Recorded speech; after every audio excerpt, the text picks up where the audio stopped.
Orang yang dibunuh karena membela hartanya atau keluarganya, itu dia mati syahid. Kalau dia posisi membunuh, maka malingnya atau penjahatnya muhaddarun damu, nggak punya hak nuntut kisos karena dia anggap nggak ada artinya darah. Nah sekarang begini, suatu saat ada garong ke rumah Anda, ingin membunuh Anda karena ingin mengambil harta Anda. Anda ingin ingat status mukminnya atau status garongnya? Terus kamu mau dibunuh diam aja? Saya tidak mau membunuh orang apa? Salat itu wa kaifa qa'ada jaza. Terus ngerti ngaten iki niati ben husnudzon mbek umat Rasulullah sallallahu alaihi wasallam. Nak sampean gak ngerti ilmu iku gampang suudzon. Lungguh kok ngono ning dinggon salat tasyahud akhir lungguhe yo ngene.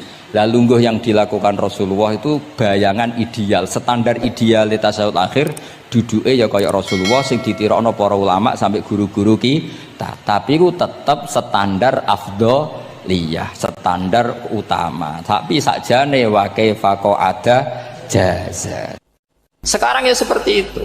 Kamu biasa heroik, biasa ngasih kiai kamu, ngasih hadiah kamu, biasa ngasih ibu kamu uang. Ternyata ibu kamu setelah kamu kasih uang dikasihkan adik kamu atau kakak kamu yang nggak pernah kerja, terus kamu marah-marah, ini tidak adil. Saya yang memberi nggak dikasih, ini yang nggak kerja dikasih terus. Loh, kamu biasa jadi pahlawan kok turun kelas menjadi apa? Pasien. Kamu milih jadi pahlawan apa pasien? Pahlawan. Jadi sebetulnya faham-faham ekstremis ini dari kegoblokan, dari kegoblokan berpikir nubuwah sehingga tidak punya rasa ibadah. Lah ini yang menjadi orang-orang ekstrim. Jadi korban pertama ekstremitas itu bukan sahabat tapi Rasulullah Shallallahu Alaihi Wasallam, yaitu Nabi dibilangin oleh mereka, "I'dil ya Muhammad, kamu kalau bagi harus adil." Pikiran mereka kalau adil sama rata sama. Jadi kalau pakai pikiran itu, saya minum di sini itu haram, mau ndak ikut bikin kok minum. Enak tamu, toko-toko mangan, sing masak kangelan urung mangan. Itu jadi edan bareng. Itu sama seperti kasusnya Bahram Al-Majusi itu. Dia itu seorang raja kaya, punya anak cantik. Dipikir-pikir, anakku ayu dirabek nang liya rugi, sing gedhekno aku sing rumah aku dirabi wong liya. Maka dia berpikir mau dinikahi sendiri. Karena tadi melihat Mas Nadif ya orang Kenya tadi, apa Nigeria. Terus malah gak layak itu maksudnya orang ini Mas Nadif ini termasuk harus mendukung gerakan tidak ekstrim.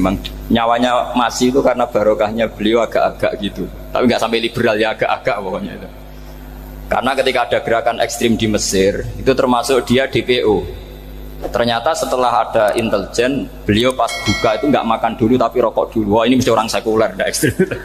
Akhirnya nyawanya sampai sekarang itu barokahnya rokok pas iftar itu pas. Nah, tanya ini masih hidup ya Mas? Ya pernah sepuh sama saya. Jadi pikiran-pikirannya Bahram itu seperti itu. Walhasil akhirnya Bahram itu menikahi anaknya sendiri. Masyhur itu dalam cerita. Jadi ceritanya itu ada seorang wali tidur di Masjid Haram sama Rasulullah, ditemuin gitu. Terus kata Rasulullah, salam saya untuk Bahram Al-Majusi. Ternyata dicari-cari nggak ada Bahram lain kecuali Bahram yang berdua, bahkan anaknya sendiri mau dinikahi.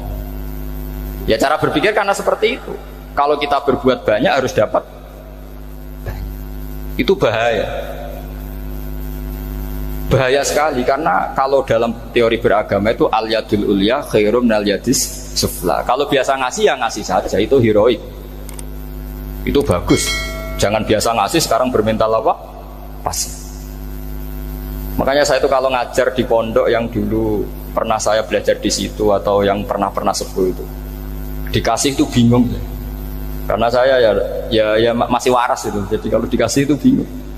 Tapi banyak juga guru-guru yang dulu ngaji lama setelah ngajar di pondok alma maternya nuntut. Itu saya tidak tahu itu. Itu sudah ada agak-agak kayak itu tadi. Walhasil si Bahram tadi itu, ini cerita harus saya teruskan karena nggak boleh diputus. Dapat salam dari Rasulullah. Ternyata di balik nakalnya dia itu pas mau bulan pertama, malam pertama itu ada seorang janda sepuh ke situ. ganggu dia tentu ya. Ketika dikejar pulang lagi sampai 3 kali. Dia tanya, kenapa Bu kamu begitu? Katanya, saya ini anak-anak saya kelaparan. Kalau saya pulang anak-anak saya nangis minta makan. Saya ingin minta Anda. Tapi setelah saya ingat Anda ini majusi, saya mukmin, saya mukminah, saya pulang. Ya sudah Bu, kamu di rumah saja. Nanti saya kirimi makan. Dikirimi sendiri, padahal dia seorang raja, orang kaya.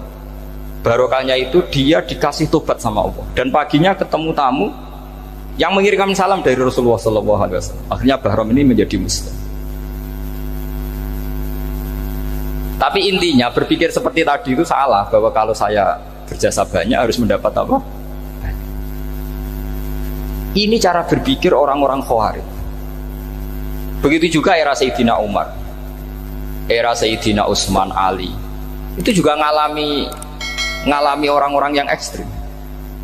Misalnya begini, saya contohkan korban-korban ekstrim yang real. Sayyidina Ali itu masyhur, dia punya musuh besar namanya Muawiyah.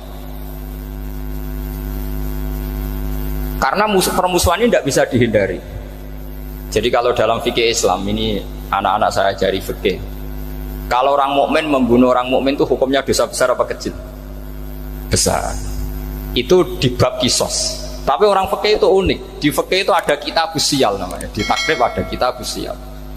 Dan di situ ada penjelasan mangkutila duna malih fahuwa syahid. Orang yang dibunuh karena membela hartanya atau keluarganya, itu dia mati syahid.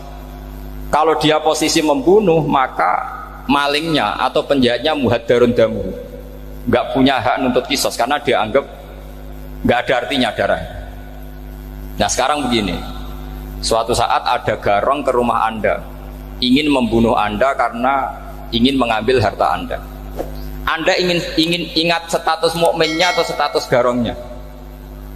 Terus kamu mau dibunuh diam aja, saya tidak mau membunuh orang apa?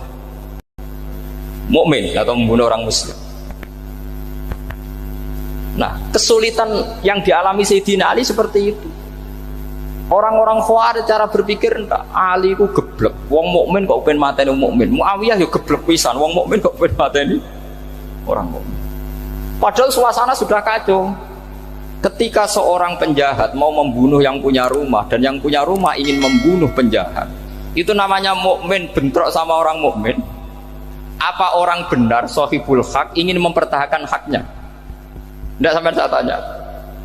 Itu sahibul hak, yaitu yang punya rumah ingin mempertahankan haknya. Meskipun dalam duel ini kadang terjadi pembunuhan. Nah di sini ini ya, ulama ahli sunnah menyebut masalah ijtihadiyah. Kelompoknya Sayyidina Ali mempertahankan nyawanya meskipun dengan cara membunuh pasukan Muawiyah. Pasukan Muawiyah juga mempertahankan nyawanya meskipun harus membunuh pasukan Ali. Zaman itu susahnya ijtihad seperti itu. Tapi orang Khawarij cara berpikir enggak, ini biang keladi masalah itu Ali sama Muawiyah. Akhirnya mereka malah rapat, ya sudah dua-duanya bunuh saja.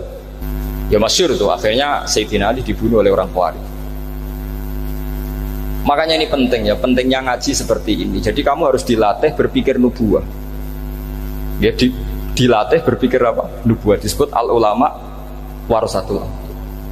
Meskipun dengan cara yang ekstrim, tapi pikirannya saja